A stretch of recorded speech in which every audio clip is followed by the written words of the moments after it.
सभी भाइयों और बहनों को जय यीशु। हम परमेश्वर पिता, परमेश्वर पुत्र और परमेश्वर पवित्र आत्मा का धन्यवाद करते हैं इस दिन के लिए, इस समय के लिए और इस टाइम के लिए। क्या आप इस बात को समझना चाहते हो कि यीशु मसीह कौन है?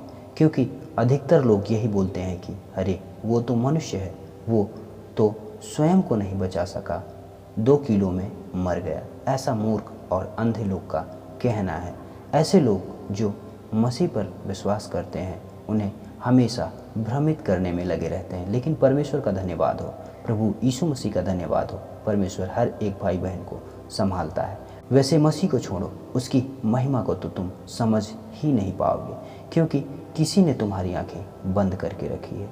सत्य क्या है वो तुम्हें देखने नहीं देना चाहता। कहीं ऐसा ना हो कि तुम्हारे भी पाप धुल जाएं और मसीह पर विश्वास करने के द्वारा तुम्हारा उद्धार हो और तुम अनंत जीवन में प्रवेश कर जाओ।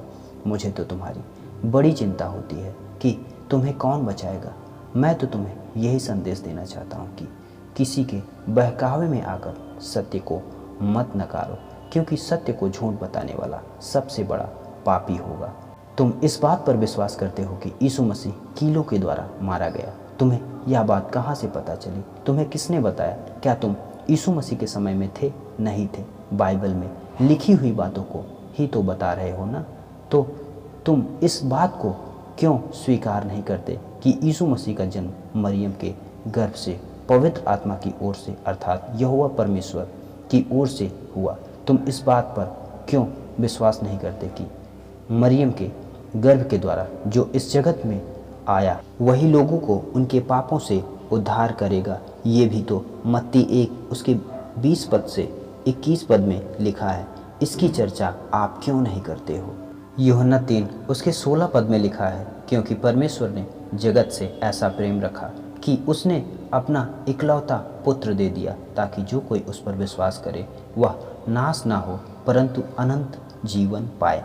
तुमने कीलों की बातों पर तो विश्वास किया, परंतु इस बात को समझने से तुम्हें कौन रोक रहा है? क्या इसे नहीं समझना चाहते हो? तुम परमेश्वर के इस प्रेम को क्यों नकार रहे हो जो इस वचन में लिखा हुआ है? यीशु मसीह ने जो किया है वही हमें मत्ती 10:8 पद के द्वारा सिखाना चाहता है कि बीमारों को चंगा करो, मरे हुओं को जिलाओ, कोढ़ियों को शुद्ध करो, दुष्ट आत्माओं को निकालो।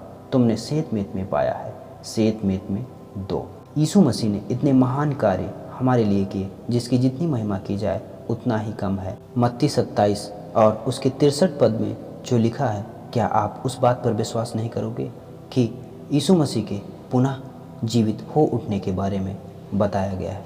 सच तो ये है कि शैतान ने तुम्हारी आंखें बंद कर दी है। यदि आप शैतान की चाल को समझना चाहते हो तो उत्पत्ति अध्याय 3 को पढ़कर समझ सकते हो कि शैतान का हमारे प्रति क्या उद्देश्य है। शैतान आपको परमेश्वर का वचन सुनने और उसका काम करने से रोकता है।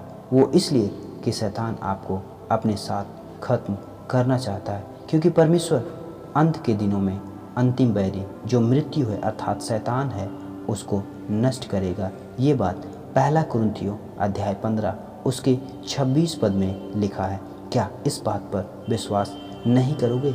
इसलिए भला यही होगा कि हम जीवते परमेश्वर प्रभु यीशु मसीह पर विश्वास करें। वही हमें हर प्रकार के पाप और श्राप से छुड़ाने वाला है। आमीन।